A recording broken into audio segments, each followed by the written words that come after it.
ऑफिसमधून येताच विकासने पाहिलं की त्याची आई स्वयंपाक करत होती. त्याने विचारलं, अरे आई, तू स्वयंपाक का करत आहेस? रजनी कुठे आहे? सीताजी म्हणाल्या, ती खोलीत विश्रांती घेत आहे. आज आजारी झाली आहे. मी काय करू? स्वयंपाक तर मलाच करावा लागेल ना. नाही केला तर तुम्ही खाणार काय? रजनी आजारी आहे. तिला काय झालंय? विकासने काळजीने विचारलं. सीताजी चिडून म्हणाल्या, आता तूच जाऊन बघ काय झालंय तिला. मी स्वयंपाक करू की तिला बघू? ठीक आहे आई, मी बघतो.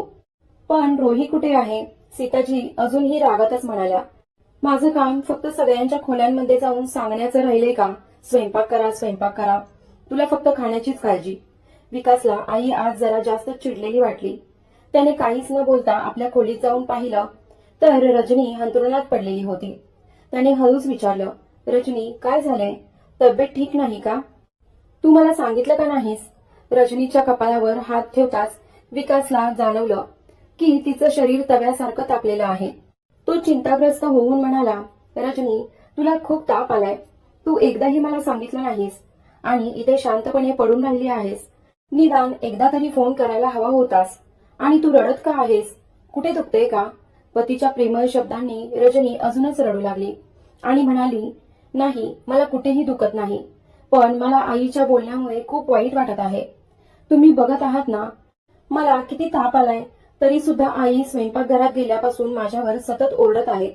जणू काही चूक माझीच आहे की मी आजारी पडले. मी माणूस नाही का? मला आजारी पडायचं नाही का? हे ऐकून विकासला आता कळू लागलं की आई एवढ्या संतापल्या का आहेत. पण त्यात एवढं रागवण्यासारखं काय होतं? आणि शिवाय आईला स्वयंपाक करायची गरजच काय? रोही देखील तर आहेच घरात. तीही तर या घराची सून आहे. जर तू आजारी आहेस तर ती स्वयंपाक करू शकत नाही का? रजनी निराश स्वरात म्हणाली, तुम्हाला माहीतच आहे ती मुळीच काम करायला तयार नसते. आणि दुसरी गोष्ट म्हणजे आई स्वतःच तिला काम करू द्यायला इच्छुक नाही. जर आईच तिला काम सांगत नाही तर ती का करायला जाईल? तुम्ही कधी तिला पाहिलंय का पूर्ण वेळ स्वयंपाक करताना? क्वचितच एखाद्या वेळी ती डाळ भात करून जाईल किंवा कधी चहा बनवून सर्वांना देईल. पण त्या पलीकडे काहीच नाही. पण आई मात्र तिला या पलीकडे काहीच बोलत नाही. आणि आज मला एवढा ताप असून सुद्धा आई माझ्यावरच चिडत आहे. मला एकदा विचारण्याऐवजी, काळजी घेण्याऐवजी उलट मलाच दोष देत आहेत, असं म्हणत रजनी रडू लागली. खरंच आता हे रोजच झालं होतं. ज्या दिवशी रजनी आजारी पडायची त्या दिवशी घरात हेच सगळं घडायचं. रोही आपल्या खोलीत आरामात झोपून राहायची आणि आई स्वयंपाक करताना सतत रजनीवर चिडायची. रोहीला या घरात येऊन 2 वर्ष झाली होती. सासू तिला काही काम करू देत नव्हत्या कारण ती त्यांची सख्खी सून होती. विकास जेव्हा अवघ्या 4 वर्षांचा होता तेव्हा त्याच्या आईचं अचानक आजारामुळे निधन झालं होतं. त्या लहानग्या विकासला रडत सोडून त्याची आई निघून गेली. विकास खूप लहान असल्याने घरच्यांनी त्याच्या वडिलांचा दुसरा विवाह एका गरीब घरातील मुलगी सीता हिच्याशी करून दिला. सगळ्यांना वाटलं की हिने गरिबी पाहिली आहे, त्यामुळे ही चांगल्या संस्काराची असेल आणि विकासला व्यवस्थित सांभाळेल. 2 वर्षांनी सीताला एक मुलगा झाला. काळ जसजसा पुढे सरकत गेला तसंच घरातील परिस्थिती ही सुरळीत चालू राहिली. विकास आणि विजय दोघंही लग्नाच्या योग्य वयाचे झाले. सीताजींनी आधी विकासचं लग्न केलं. विकासची पत्नी रजनी ही घरात आल्यापासून संपूर्ण घर नीट सांभाळू लागली. तिने सीताजींना घरातून पूर्णपणे मोकळं केलं. तेव्हा सगळं व्यवस्थित होतं. पण सीता जेव्हा आपल्या धाकट्या मुलगा विजयचं लग्न केलं तेव्हा मात्र त्यांचं वागणं अचानक बदललं. नवीन सून रोहीसाठी इतकं प्रेम उमटलं की रजनीच्या वेळेस तसं झालंच नव्हतं. सीता रोहीला कधीही घरकाम करायला लावत नाही. घरातलं सगळं काम एकटी रजनी करत राहिली. काही महिने गेले तेव्हा रजनीनं किचनमध्ये मदतीसाठी रोहीला बोलावलं. पण सीता लगेच म्हणायच्या, नको ग, रोहीला नको बोलवूस. तिला सकाळपासून चक्कर येत आहे. बिचारीला उभंही राहता येत नाही. रजनी सासूचं बोलणं ऐकून गप्प बसायची. आता रोहीला कधी स्वयंपाकघरात यावंसं वाटलं तर ती यायची. कधी डाळ भात बनवायची तर कधी चहा करायची. पण तिला नेमकं जे करायचं असेल तेच ती करायची. घराची जबाबदारी काय असते हे तिला कधी समजलंच नाही. रोहीला या घरात येऊन 1 वर्ष झालं होतं. पण या 1 वर्षात तिने कधीही एक वेळचं जेवण संपूर्ण बनवलं नव्हतं. जेव्हा जेव्हा रजनी तिला मदतीसाठी बोलवायचा विचार करायची तेव्हा तेव्हा त्याच आधी सीता काहीतरी कारण सांगायच्या. कधी रोहीचं बीपी लो झाला असायचा तर कधी तिला चक्कर यायची, कधी हात पाय दुखायचे. म्हणजे रोज काही ना काही आजार तिला होतच असायचा. सासूमुळे ती शांत आपल्या खोलीत पडून राहायची. तिचा मूड असेल तरच ती सर्वांसोबत जेवायची, नाहीतर बहुतेक वेळ ती आपल्या खोलीतच जेवायची. रजनीने एकदा आपल्या सासूला विचारलं, आई, रोही किती दिवस असंच राहणार आहे? तिने थोडंफार घरकाम शिकायला हवं, मदतीला यायला हवं.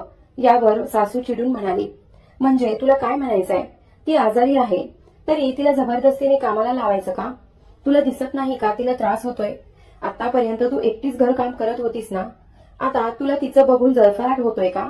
ती बिचारी त्रासात आहे आणि तुला फक्त तिला काम कसं लावता येईल याची चिंता असते. रजनी एवढीही मूर्ख नव्हती की तिला हे सगळं समजत नव्हतं.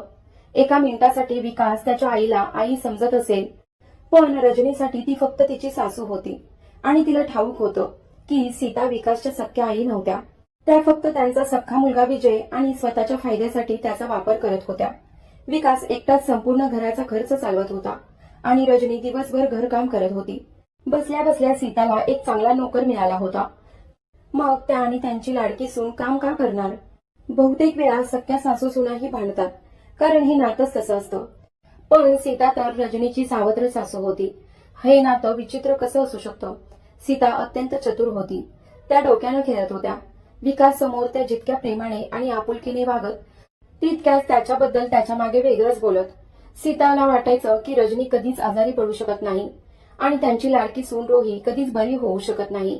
आज रजनीला ताप आला होता, पण सीता रोहीला स्वयंपाक करायला सांगण्याऐवजी स्वतःच स्वयंपाक करायला घेतल्या. विकासनं त्यांना स्वयंपाक करताना पाहिलं आणि विचारलं, आई, रोही कुठे आहे? सीताने लगेच उत्तर दिलं, तिला चक्कर येत आहे, ती उठूही शकत नाही, ती खूप आजारी आहे.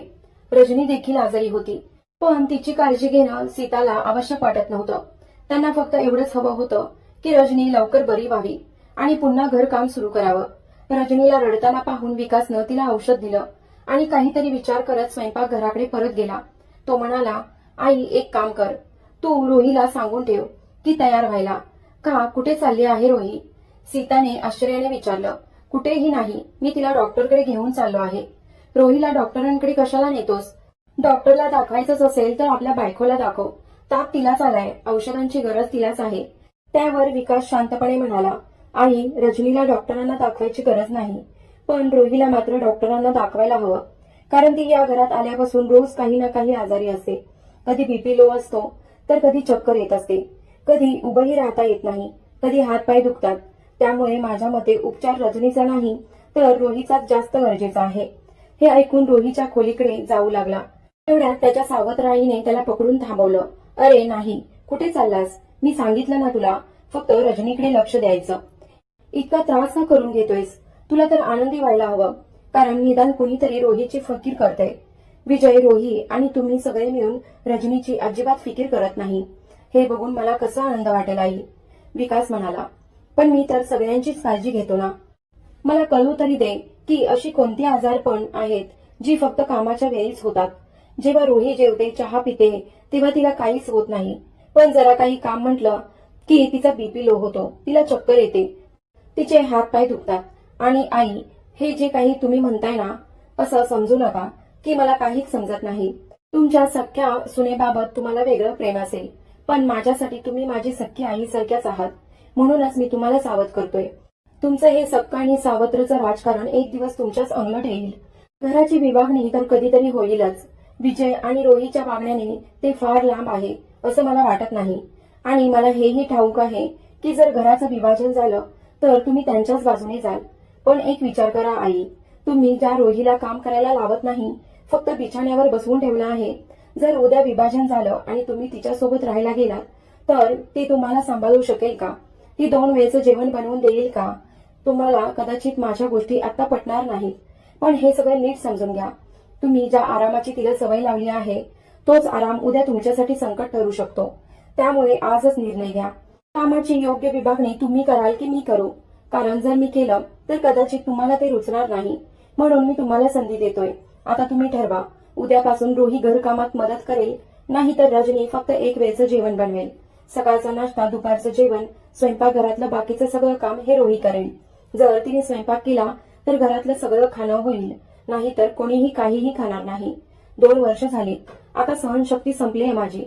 विकासचं हे रूप पाहून त्याची सावत्र आई सीता खरंच घाबरली होती.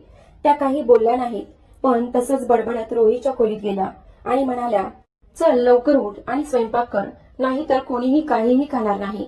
आज या लोकांनी आपलं खरं रूप दाखवलंय. सासूच्या या शब्दांनी रोही निराश झाली, पण शेवटी तिला उठावंच लागलं आणि ती किचनमध्ये गेली.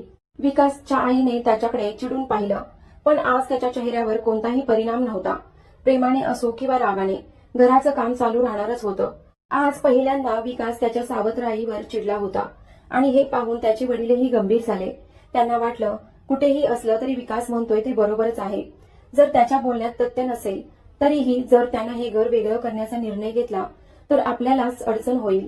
त्यामुळे रोहीला घरकाम शिकवणं आवश्यक आहे. त्या दिवसानंतर घरात कोणावरही अन्याय झाला नाही, कोणावरही भेदभाव केला गेला नाही, कारण सगळ्यांनाच भीती होती की कुठे विकास खरंच वेगळा तर होणार नाही ना.